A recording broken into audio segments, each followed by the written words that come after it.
सभी को मेरी तरफ से नमस्कार। हमारे यहाँ पूसा फार्म से टीम आई हुई है, इनके विचार सुने और इनका पालन करें। प्लीज़। तो सबसे पहला मेरा आप सबको नमस्कार। मैं डॉक्टर सतीश हूँ।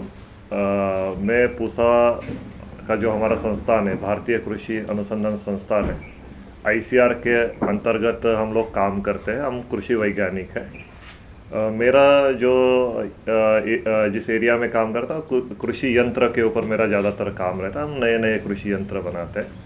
हमारे साथ में हमारे कृषि वैज्ञानिक आए हैं, तो मैं उनसे मैडम से अपना इंट्रोडक्शन देने के लिए कहता हूँ। मैं डॉक्टर मोना नगरगढ़े वैज्ञानिक हूँ सस्य विज्ञान विभाग पूसा संस्थान में, और हमारा बेसिकली काम पोषक तत्व प्रबंधन पे ही है। ठीक है, मैं डॉक्टर साहब से वो कहूँगा, अपने बारे में बताइए थोड़ा सा। मेरा नाम मल्लिकार्जुन एमजी है। मैं अनुवंशिक और पादप प्रजनन के ऊपर काम करता हूँ। बेसिकली गेहूँ और मक्के के बारे में मैं थोड़ा काम किया। अभी मैं गेहूँ के ऊपर काम कर रहा हूँ। तो देखिए, आज हम यहाँ पे जो हमारा मेरा गांव मेरा गौरव एक भारत सरकार का काफ़ी बड़ा उपक्रम है। काफ़ी जगह पे पहले हम लोग किसी और यूपी के एरिया में बुलंदशहर में काम करते थे। अभी हमें ये 4 गांव जो है वो दिए हैं। अब इन मकसद क्या है खास करके, और आज के प्रोग्राम का मकसद है? पहला तो सबसे बड़ा मकसद ये है कि किसानों से हम जुड़ जाए। आज के समय में जो हमारे श्रीलंका के किसान हैं, ससरौली के हैं, सुंदरटी के हैं, जितने सारे आसपास में जो हम जिनसे जुड़ पाए। कुछ हमारी टीम्स दुवर्धन बाजरा जो ये बेरी के पास में जो है, वहाँ पे भी कुछ टीम काम कर रही है। तो ये बहुत सारी टीम्स हर जगह पे गई है। तो हमारे यहाँ हमारे 4 वैज्ञानिक, एक मैडम वो थोड़ा सा बीमार हो गए, नहीं तो वो भी आ जाते। वो सब्जी के बारे में ज़्यादातर जानते हैं। जैसे सर के बारे में बताया, मल्लिकार्जुन जी जो है गेहूं की नई नई प्रजातियाँ जो है, या मक्के के बारे में, और इनका जो डिपार्टमेंट है, उनके यहाँ और भी जो आप चीज़ें कर रहे होगे, फसलें ले रहे होगे, तो उनके यहाँ पे काफ़ी काम होता है। मैं कृषि यंत्र से अगर आपको नई मशीन खरीदनी है, आपने जो खरीदी हुई मशीन में कोई दिक्कत है, या कोई खरीदने से पहले अगर आपको समझना है कि क्या ये चीज़ है, तो मेरे से आप वो कर सकते हैं। मैडम है, फसल चक्र हो, नई नई चीज़ों की तकनीकें हो, किस तरीके से हमें जानना चाहिए। कुछ ऐसे भी हमारे किसान होते हैं कि उनको कुछ नई चीज़ें करने का वो रहता है कि मैं ये करके देखता हूँ। तो आज के समय में जो हमारा मेरा गांव मेरा गौरव का प्रोग्राम है, हम यहाँ पे किसानों से जुड़ने के लिए और किसानों से कैसे कांटेक्ट बन जाए, तो आज का हम ज़्यादातर यही रखेंगे कि आपसे चीज़ें सुनेंगे। हम लोग जो भी बीच में हमारी आपके ऊपर रहेगा कि आप कितना हमें बुलाना चाहते हैं। देखिए, हम लोग क्या है, हर कोई अपने इसमें, आप भी व्यस्त होते हैं अपने इसमें, हम भी व्यस्त रहते हैं, लेकिन आपको अगर जो चीज़ें नई नई तकनीकें हमारे संस्थान के पास है, नए नए उपक्रम जो भारत सरकार कर रही है, इन सब के बारे में अगर जानना है तो आपको आगे आना पड़ेगा। अब जैसे ज़रूरत होती है तो हम हमेशा डॉक्टर के पास जाते हैं जो बीमार, तो कुछ चीज़ें ऐसी है बीमारी होने से पहले, हमारी जो माता है, धरनी माता है, धरती माता है, बीमारी होने से पहले ही हमें उसकी सुरक्षा करनी चाहिए। तो जो आज का हमारा जो ये है, जो उद्देश्य है, देखिए, संतुलित उर्वरक उपयोग अभियान, ये एक अभियान है।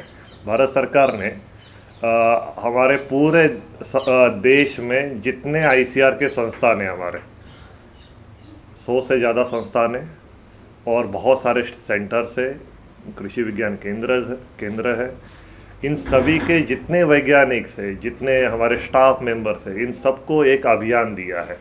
किसानों के पास जाना है, किसानों से, जैसे मैंने राजेश जैसे पूछ रहा था कि कितना आप यूरिया डाल रहे हैं, कितना, जैसे इनसे भी बात कर रहा था, वो भी बता रहे थे हमारे पास ये मशीन।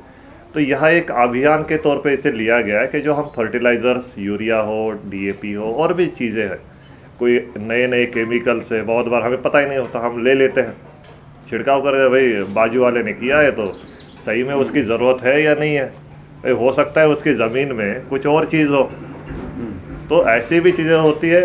अच्छी चीज़ें तो ठीक है, लेकिन कुछ चीज़ें हम दुष्परिणाम होते हैं, कुछ ऐसा दिख गया उसको हम कम करने के लिए हम लगा देते। बाजू वाला भी देखता है यार इसने लगा दिया, मैं क्यों पीछे रहूं।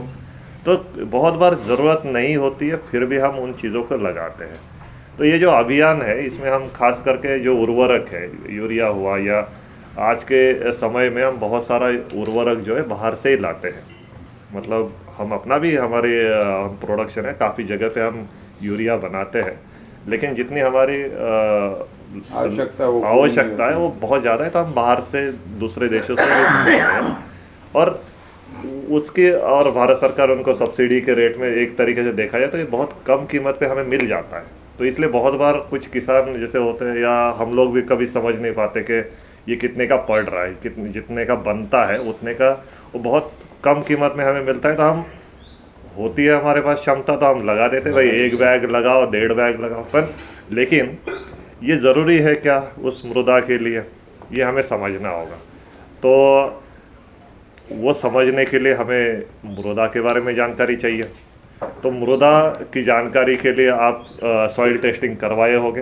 ये काफ़ी बड़ा वो था कि आप सॉइल टेस्टिंग कौन कौन किसान है जिन्होंने अपने खेत की मृदा का परीक्षण करवाया है, सॉइल के सैंपल्स टेस्ट करवाया है कि उसमें 2, 3, 4। देखिए अगर हम जितने किसान हैं उसके हिसाब से एक तरीके से बहुत कम है। तो हम जैसे डॉक्टर के पास जाते हैं, डॉक्टर हमको क्या देता है, हमको लिखता है कि शुगर चेक कर लो, ये कर लो, हीमोग्लोबिन देख लो, आजकल विटामिन डी का कमी है। तो ये कैसे पता चलता है? हम जब हमारे सैंपल्स को, और हर जिसको जो बीमारी है, और बहुत बार बीमारी होती भी नहीं है लेकिन हमें पता चल जाता है कि कमज़ोरी है, तो हमें भी हमारे सही में जो हमारी मृदा है उसमें कुछ चीज़ों की कमी हो सकती है, या हमारी मृदा सही में अच्छी होगी। लेकिन अच्छी मृदा है और फिर भी हम अच्छी मृदा में ऐसे ऐसी चीज़ें डाल रहे हैं जिसकी ज़रूरत ही नहीं है। और जहाँ ज़रूरत वाली वो है वहाँ पे हम क्या करते हैं, वहाँ कुछ हर किसी के हिसाब से जैसे बाजू वाले ने डाला वैसे डलवा दिया, और फिर हम बोलते हैं यार ये काम नहीं किया। तकनीक ख़राब नहीं होती है। तकनीक जैसे हम बोलते हैं ना, गाड़ी चलाने वाला बिल्कुल सही अगर सीख जाता है तो बिल्कुल सही तरीके से, वैसे किसान भाई भी नई नई तकनीकें सीख।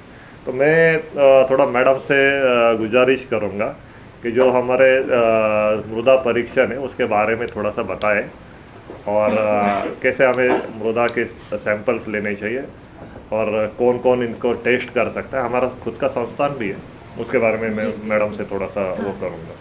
तुम सभी को मेरा नमस्कार। मेरा सौभाग्य है कि मेरा गांव मेरा गौरव जो प्रोग्राम है भारत सरकार का, इसके माध्यम से मुझे आपसे जुड़ने का मौका मिला, और मैं अपनी बात आप तक पहुंचा पाऊँ इसके लिए मैं आपकी आभारी रहूँगी।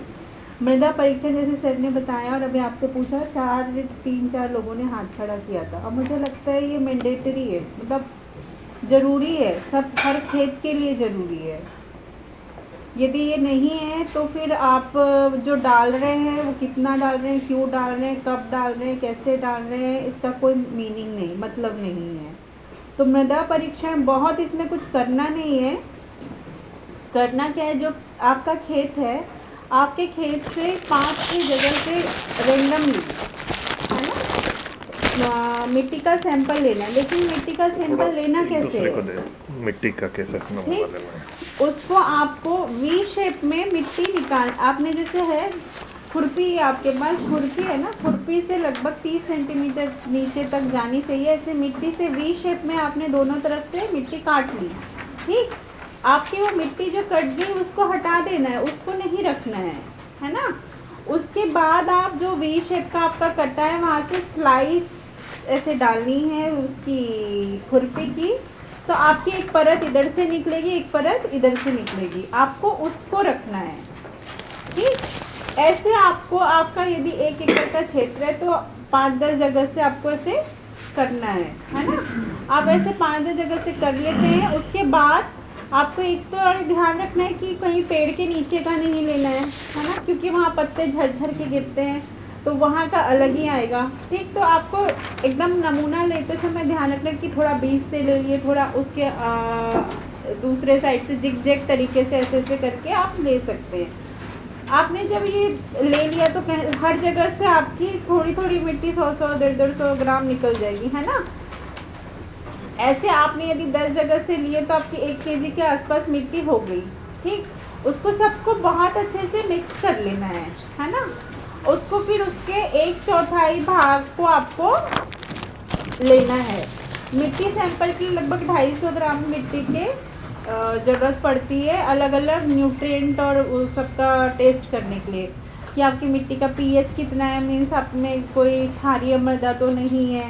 इधर जैसे अभी बता रहे थे सर कि इधर पे मतलब वो क्षारीय मृदा मतलब साल्ट जमा हो जाता है, नमक वाला इशू है ना।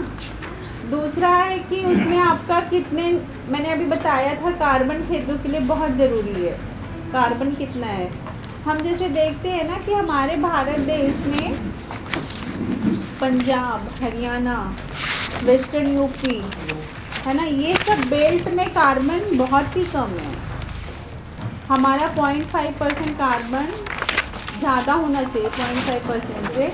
यहाँ हमेशा 0.2, 0.1 के आसपास ही है इधर के एरिया में।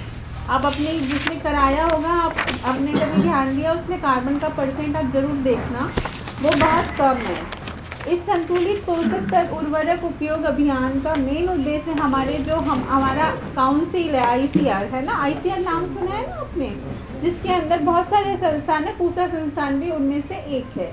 तो ICR का उद्देश्य ये है कि हमारे जो किसान भाई हैं वो उर्वरक जो बेहिसाब उपयोग हो रहा है उसका संतुलित उपयोग करें, साथ में मिट्टी में कार्बन के पदार्थों की मात्रा, क्योंकि हम पूरा सिर्फ गोबर की खाद या सिर्फ वर्मी कंपोस्ट या बायो फर्टिलाइजर सारा नहीं कर सकते, हमें सबका मिक्स उपयोग करना है ना। तो मिक्स उपयोग करते समय ध्यान रखना है कि हम संतुलित उपयोग करें। संतुलित उपयोग करने के लिए एक तो फसल की कितनी आवश्यकता है आपको ये पता होना चाहिए, और दूसरा आपकी मिट्टी में कितना है ये भी पता होना चाहिए। मिट्टी में कितना है ये पता करने के लिए आपका है सॉइल हेल्थ कार्ड। ठीक, सॉइल हेल्थ कार्ड आपने मिट्टी का नमूना ले लिया, मैंने बताया उस हिसाब से। उसके बाद आपको उसको या तो आपके क्षेत्र में कोई भी कृषि विज्ञान केंद्र या पूसा किसी के भी माध्यम से आप करवा सकते हैं, या आपके क्षेत्र में कोई ग्रेजुएट है ना, मतलब कोई भी लड़का है जिसने BSc MSc कर रखी है, पढ़ा लिखा है, जिसके पास रोज़गार नहीं है, वो कुछ करना चाहता है अपने क्षेत्र में या कुछ काम खोलना चाहता है, तो जैसे STFR मशीन डेवलप की गई है पूसा संस्थान के माध्यम से। ये देखिए ये मशीन है ना, ये जो लगा है ना STFR मशीन, इससे आप जैसे आपका कई बार होता है कि मैडम हम बेचते हैं हमें रिज़ल्ट सही नहीं मिलते, या सही कई बार रिज़ल्ट नहीं मिलते, मतलब कुछ आपकी अपनी एक सिस्टम का लेकुना है, कई बार हो जाता है। तो आपके क्षेत्र में जैसे कोई भी एक ग्रेजुएट योजना है वो अपना चालू कर सकता है काम, इस पर वो मशीन की ट्रेनिंग ले सकता है ना। ये मशीन लगभग 1 लाख के आसपास की आती है ना सर? हाँ, 1 लाख के आसपास की ये मशीन आती है, ये मार्केट में भी उपलब्ध है। इसका आप अपने क्षेत्र में एक मशीन खरीद ली, सबका आप करवा के देते जा रहे हैं, आप उसका पर सैंपल अपना थोड़ा चार्ज डिसाइड कर लीजिए, है ना, तो उस हिसाब से भी वो कर सकते हैं। तो ये मशीन भी आपके देखिए पूरा आपका pH, EC, nitrogen, phosphorus, potassium, micro nutrient सारा आपका बता देगा और आपको तुरंत इसकी जानकारी मिली। तो आपके क्षेत्र में यदि अब जो भी ग्रेजुएट है अपना काम चालू करना चाहता है, या कुछ ऐसे 10-5 गांव का मिला के एक खरीदवा लिया कहीं पे, है ना, या कहीं किसी भी के थ्रू जैसे ग्राम पंचायतों के थ्रू खरीदवा लिया, या किसी के भी थ्रू जो गांव के हित में काम कर रहा हो, है ना। तो ये एक तरीका ये भी है, ये भी बहुत अच्छी मशीन डेवलप की गई है पूसा संस्थान के द्वारा, स्पेशली मिट्टी के परीक्षण के लिए। ये मशीन जहाँ जहाँ उपलब्ध होती है उसके हमारे जो पूसा में लैबोरेटरी है उसमें भी, क्योंकि ये तुरंत रिजल्ट देती है ना, ये मशीन जो डेवलप की गई, तो इसके सहायता से भी लोग मिट्टी का जांच कर सकते हैं, मिट्टी का परीक्षण कर सकते हैं। तो ये एकदम ज़रूरी चीज़ है, जो नहीं कर रहे हैं वो ज़रूर करिए। अब हम यदि जुड़ गए तो आप पूसा संस्थान के माध्यम से करवा सकते हैं। बहुत ज़्यादा इसके चार्ज लगते हैं अपनी से संस्थान में कि कुछ वो हम बात कर लेंगे, बात जैसे कर लेंगे। आप जिन्होंने ये मशीन बनाई है ना वो हाँ। डिपार्टमेंट में बात कर लें। कुछ ऐसे भी चीजें होती है वो करवा भी देते हैं, अगर करवा भी देते हैं, होगा भी तो बहुत कम वैसे रहता है ना। तो अब ये इस अभियान का आपसे फ़ायदा यही है कि आप हमसे सीधे जुड़ सकते हैं, बोल सकते हैं मैडम हमारा आप जांच करवा दीजिए, है ना। तो ये इस अभियान के फ़ायदे हैं। दूसरा है, मैंने बोला था हर क्रॉप की अपनी अपनी पोषक तत्वों की आवश्यकता होती है। आप जो फसल लगा रहे हैं उसकी पोषक तत्वों की आवश्यकता कितनी है आपको पता होना चाहिए। मैंने धान का उदाहरण दिया था आपको, है ना। तो यदि आप धान लगा, वैसे गेहूँ है, गेहूँ का अपना है, जैसे ज्वार है, आप वो सॉरी ग्वार है, ग्वार आप लगा रहे हैं। अब ग्वार में नाइट्रोजन आपको कम देनी पड़ती है, फास्फोरस लेकिन आपको देना पड़ता है ना। तो आपको ध्यान रखना है कि किसको क्या ज़रूरत है। जिंक धान को ज़रूरी है, जिंक नहीं देंगे तो जिंक की कमी देखने को मिलेगी आपको। तो ऐसे अब माइक्रोन्यूट्रिएंट को तो कोई काम मतलब ध्यान देता ही नहीं है ना। तो एक तो कार्बन हो गया, नाइट्रोजन, हम नाइट्रोजन तो बहुत देते हैं बट नाइट्रोजन को हमें संतुलित प्रयोग करना है। यदि आप साथ में मैंने बताया था ग्रीन मैन्योरिंग अभी करते हैं, है ना। यदि आपने ग्रीन मैन्योरिंग अपने खेतों में किए तो आपको अपने जो उपयोग है उर्वरकों की वो थोड़ी कम कर देनी है, क्योंकि आपने अपना ग्रीन मैन्योरिंग के थ्रू नाइट्रोजन खेतों में दिया है ना। बायो फर्टिलाइज़र यदि उपयोग करते हैं, बायो फर्टिलाइज़र यदि ले रहे हैं या कुछ भी आप यूज़ करें तो पहले वो देख लें कि आपने उसमें एक्सपायरी डेट तो नहीं चली गई है ना। एक्सपायरी डेट यदि चल जाएगी उसके बाद उपयोग करोगे फिर बोलोगे मैडम ये तो फ़ायदा ही नहीं किया, तो वो नहीं फ़ायदा करेगा, है ना। क्योंकि सबका अपना एक जीवन चक्र होता है, उसके बाद वो काम नहीं करेंगे। अब उसको आपने, क्योंकि आजकल देखिए आसपास दुकानें भी एग्री वाली दुकानें खुल जाती है, वो क्या करती है, उन्हें तो अपनी मार्केटिंग करनी है। बोला कि आप ये वाला दवाई डालिए, फिर आप गए, भाई वो काम नहीं किया, फिर दूसरा देगा। काम करने वाली दवाई वो आपको चौथे पाँचवें बार देगा, पहली बार में नहीं देगा, क्योंकि उससे अपनी सारी दवाई। आप मुझसे पूछोगे कि मैडम इसमें कौन सी दवाई लगेगी, मेरे खेत में ये समस्या आ रही है, मैं आपको जो बताऊंगी आप वो जाके लोगे तो आप शायद पहली बार में ही सही दवाई ले लोगे। तो ये भी एक तरीका है कि आप अपने आसपास हमसे या अपने आसपास के क्षेत्र के किसी भी कृषि के विज्ञान केंद्र हो गया, जो भी आपके कृषि अधिकारी हैं उनसे ज़रूर जुड़िए, है ना। यदि वो आप तक नहीं पहुंच पाते आप बुलाइए कि भाई आइए हमें बताइए, क्योंकि बहुत सारी ऐसी चीज़ें कई बार आपको जानकारी के अभाव में आप गलतियां हो जाती है ना। तो वो सबको सुधार करने के लिए यही है कि आप जितना आप जुड़ेंगे, जितना आप जानेंगे उतना आपको फ़ायदा होगा, है ना। कई बार आपने मुझे बताया कि मैडम इसमें ये क्या है, मुझे हो सकता है हर चीज़ की जानकारी मेरे को नहीं पता है, मैं किसी से पूछ के बताऊंगी, लेकिन यदि आपने मुझसे पूछा है तो मैं इतनी जिम्मेदार हूँ कि मैं आपका उसका सलूशन दूंगी, है ना। कई बार खरपतवार आते हैं खेतों में, बहुत सारी समस्याएं आती है। आपको बीज सही मिलना ज़रूरी है, बीज के बाद आपका खाद, है ना, खाद के बाद आपके रोग और खरपतवार। तो इस रोग खरपतवार के लिए आप सही दवाई डालेंगे तभी वो फ़ायदा करेगी, आपने कुछ और दवाई डाल दी तो फ़ायदा नहीं करेगी।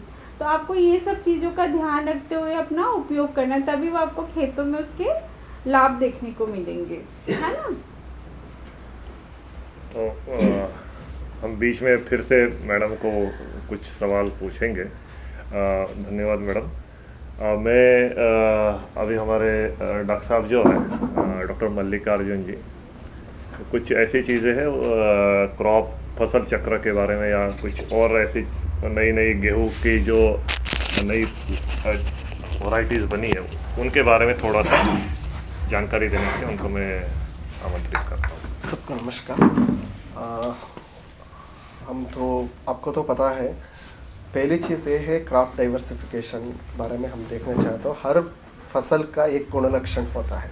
सपोज़ आप गेहूँ ले लिया तो गेहूँ का हाइट आपको कितना रहता है, 3 फुट 4 फुट। हाँ, अब नाइट्रोजन ज़्यादा तो थोड़ा बढ़ जाएगा, इतना रहता है। ओके, रूट्स जड़ी कितना रहता है, 1 मीटर 1.5 मीटर तक जाता है। मीन्स ये कोई फसल ले रहा है तो उस एक फसल का एक गुण लक्षण होता है। इसी के हिसाब से दूसरा फसल ले लेते तो उसका एक गुण लक्षण होता है। गेहूँ फॉर एग्जांपल, उदाहरण के लिए, अब गेहूँ बार बार एक ही क्रॉप और एक ही फसल ग्रो करने से खेती करने से क्या होगा, सेम उसका जड़ी सब सॉइल में, मिट्टी में वही दूर तक चले जाता रहता है, हर साल वही दूर तक चलते रहता है एंड वही रहता है। उसी का इसका इफेक्ट क्या होगा, सेम मिट्टी में वही मिट्टी का वही भाग से पूरा पोषण तत्व सब ऑब्जर्व होता रहता है, वो खाली होता रहता है, कोई मरुपूरण नहीं होता है। अब तो खाद डालते हैं थोड़ा सा, उधर से होता है। सो इसको हम अवॉइड करें, ये एक पहला प्रॉब्लम है। दूसरा प्रॉब्लम क्या होती है, हर पौधे के रोग आते रहते हैं, कोई रोग हो, कीटाणु हो, आते रहते हैं। सो एक ही पौधा हम खेती करने से क्या होगा, वो रोग और कीटाणु वो रहते हैं, परिसर में रहता है, वही परिसर में रहता है। देन आप नेक्स्ट ग्रो करने में वही आता है, वो रिपीट होता रहता है। ये दूसरा चीज़ है। तीसरा चीज़ क्या होता है, आप सेम वही खेती एक ही फसल ग्रो करने से क्या होता है, आपको साल में बहुत लोग क्वेश्चन पूछा था, माइक्रोबियल कल्चर्स है ना, एक ही डेवलप होते हैं, वो डाइवर्सिफाई नहीं होता है। वो परिसर में एक क्रॉप, एक पौधा के फसल के साथ कुछ माइक्रोबियल कल्चर, कुछ स्पीसीज ऑलवेज जुड़े रहते हैं, तभी जुड़े रहते हैं। उसी के हिसाब से वो लेना देना रहता है उसका, दोनों का बीच में, सूक्ष्माणु जीवों को बीच में और हमारा फसल के बीच में लेना देना रहता है। उसको क्या चाहिए वो देते हैं, इसलिए वो को एग्जिस्ट करता है, साथ में जुड़े रहते हैं। सो ये तीन चीज़ है। सो आप इसके एक ही काम खेती फसल से, एक ही फसल खेती से क्या होगा, सेम वही माइक्रोब्स रहता है। सो ये हमारा 3 हो गया मेन ए प्रॉब्लम। सो इसको अवॉइड कैसे करना है, मीन्स हम एक फसल होने के बाद दूसरा का फसल ग्रो करना है, खेती करना है। 2 फसल कैसे करना है, लॉजिक क्या है, सो मैं कैसा भी करो, लॉजिक ये है, वो करने से हमारा मिट्टी अच्छा रहना है। उसी के लिए हम जनरली क्या बोलते हैं, एक दड़ धान्य और द्विदल धान्य बोलते हैं। अब हिंदी में वही बोला, संस्कृत में भी सेम रहता है, एक दड़ और द्विदल धान्य। मीन्स हमारा गेहूँ हो या धान हो, सब ये एक दड़ धान्य है। आप द्विदल धान्य में भी लेगुम्स क्रॉप बोलते हैं, क्या है वो, चना, अरहर दाल, मूंग दाल, ऐसा होता है। ये करने से क्या होता है, उसका साइल में जड़ी क्या जाता है ना, वो इस फसल का अंतर डिफरेंट रहता है, अलग अलग रहता है। इसलिए क्या होगा, वो मिट्टी का अंदर सब भाग से न्यूट्रिएंट लेता है। ओके, एक ही भाग से न्यूट्रिएंट ड्रेन नहीं होता, एक चीज़ है। और इसके साथ क्या होगा, द्विदल धान्य क्या करता है, वो हमके वातावरण से नाइट्रोजन क्या लेके वो फिक्स करता है। वो शक्ति भगवान ने उसको दे दिया। उसको क्या है, उसका एक स्ट्रक्चर रहता है, वो माइक्रोबियल नूडल्स फॉर्मेशन होता है, उसमें भी माइक्रोब्स रहता है, राइजोबियम नाम से। वो वातावरण से नाइट्रोजन लेके वो फिक्स करता है, वो मिट्टी में फिर लगाते हैं। इसी के हिसाब से मिट्टी ताकत आता है, न्यूट्रिएंट मिलता है। एंड उसी का और चीज़ क्या होता है, आपका गेहूँ पहले गेहूँ डाल दिया, खेती कर दिया, गेहूँ को कुछ रोग है, ओके, क्या बोलते हैं, रस्ट बोलता है, फंगस का रस्ट आता है गेहूँ का। वो गेहूँ का नेक्स्ट दूसरा क्रॉप से क्या करने से क्या होता है, 2 क्रॉप 3 क्रॉप करने से क्या होता है, वो रोग उसके ऊपर नहीं चलेगा, इसलिए उसको खाने का कुछ नहीं मिलेगा, वो मर जाएगा। ओके, इसलिए भी हम डिसीज़ और पेस्ट कंट्रोल कर सकते हैं।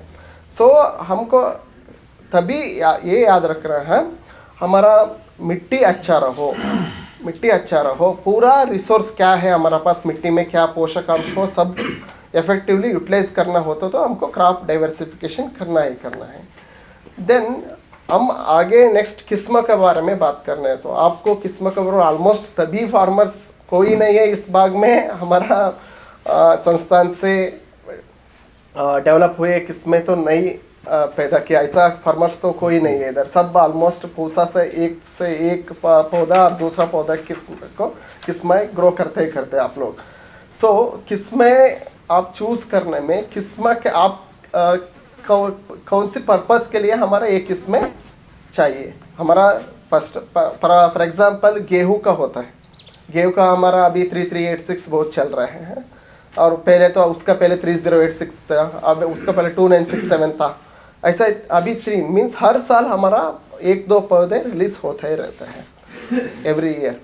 सो आपका जनरली हमारा संस्थान से गेहूं का किस्में क्या क्या रिलीज होता रहेगा, मोस्टली ये सब नॉर्थ वेस्टर्न जोन के लिए भी रेकमेंड होते हैं मोस्टली, वो तो डिफ़ॉल्ट रहता है, हरियाणा हो, वेस्टर्न यूपी हो, पंजाब हो, यही बाग के लिए रहते हैं। सो हमारा किस्में का ये है, किस्में का आप तो पूसा में आके धान के लेके जाते हैं और गेहूं को भी लेके जाते हैं। हमारा किस्में आते आते ये आपको और सुविधा है, कोई थोड़ा बड़ा फार्मर है तो आपको सीड प्रोडक्शन करना चाहते हो तो हमको जुड़ा हो सकता है हमारा संस्थान से, थोड़ा सा फीस रहेगा, वो भर के पूरा आपको लाइसेंस मिल जाएगा। वो लाइसेंस से आप हमारा पूसा का वो नाम लगा के भी आप बेच सकते हैं पूरा सब दूसरा फार्मर्स के लिए, किसी को ज़रूरत है आपका बाग में वो भी कर सकता है। एंड ये किस्में का आप तभी कोई किस्में आप चूज़ कर लिया, आप सीड्स ले लिया, कोई गवर्नमेंट संस्थान से जनरली होता है, कभी दूसरा फार्मर्स ने खरीद किया तो आपको क्या देखना है, जनरली जर्मिनेशन परसेंटेज देखना है, वो क्या जर्मिनेशन अच्छा आ रही है नहीं आ रही है, वो कैसे करना है। एक कोई पेपर में थोड़ा अच्छा सा नमी वो पकड़ते हैं, वो पेपर में रख के वो बीज 100 बीज का अरेंज करके वो 2-3 दिन छोड़े तो आपको जर्मिनेशन आ जाएगा। ओके, देन आप कैलकुलेट करना है कितना है, 100 में 99 आया तो 99% जर्मिनेशन है, 90% आया तो 90% आया तो 90% जर्मिनेशन है, ऐसे वो जर्मिनेशन जरूरी है, ये देखना है। ये जनरली फ्रेश हार्वेस्ट इमीडिएट काट ले हो तो कोई प्रॉब्लम नहीं होगा, बट प्रॉब्लम आपको कब होगा, वो 2 साल से पुराना सीड से, 3 साल से पुराना सीड से वो अच्छा से प्रिजर्व नहीं किया, स्टोर नहीं किया, उसी से आपको प्रॉब्लम हो सकता है। देन उसी टाइम पे आपको कोई रास्ता नहीं तो फ्रेश सीड्स नहीं मिल रहा तो वही यूज़ करना है, तो आप ये फॉलो करना है पूरा। बाकी गेहूं के लिए, धान के लिए सीड्स का कोई कमी नहीं है हमारा नॉलेज पे। इस पे आपको कभी कभी ये प्रॉब्लम होते हैं, कोई किस्म आपको कौन से किस्म का ज़रूरत रहता है तो वो थोड़ा कम मिल सकता है, बट दूसरा किस्म को तो मिलता वही भी अच्छा रहता है। बट ये हिसाब से आप किस्में का थोड़ा याद रखना। मीन्स कभी आपको आता रहता है हमारा पास, तभी आप संस्थान पे आते हैं, हमारा पास आए तो हम भी बोलते रहते हैं ये नेक्स्ट आने वाला है, हम रिलीज़ के प्रपोज कर रहे हैं, ये किस्में बहुत अच्छा आने वाले हैं, आप यूज़ कर सकते हैं। हमारा पास जुड़े रहे किस्में के लिए, नए नए किस्में के लिए। हमारा पूसा का भी यूट्यूब चैनल भी है, उधर भी हम दिखाते रहते हैं पूरा नए नए किस्में का, पूसा समाचार को भी। सो आप हम जुड़े रख सकते हैं, और कुछ हुआ तो आप बता सकते हैं। बहुत बहुत धन्यवाद।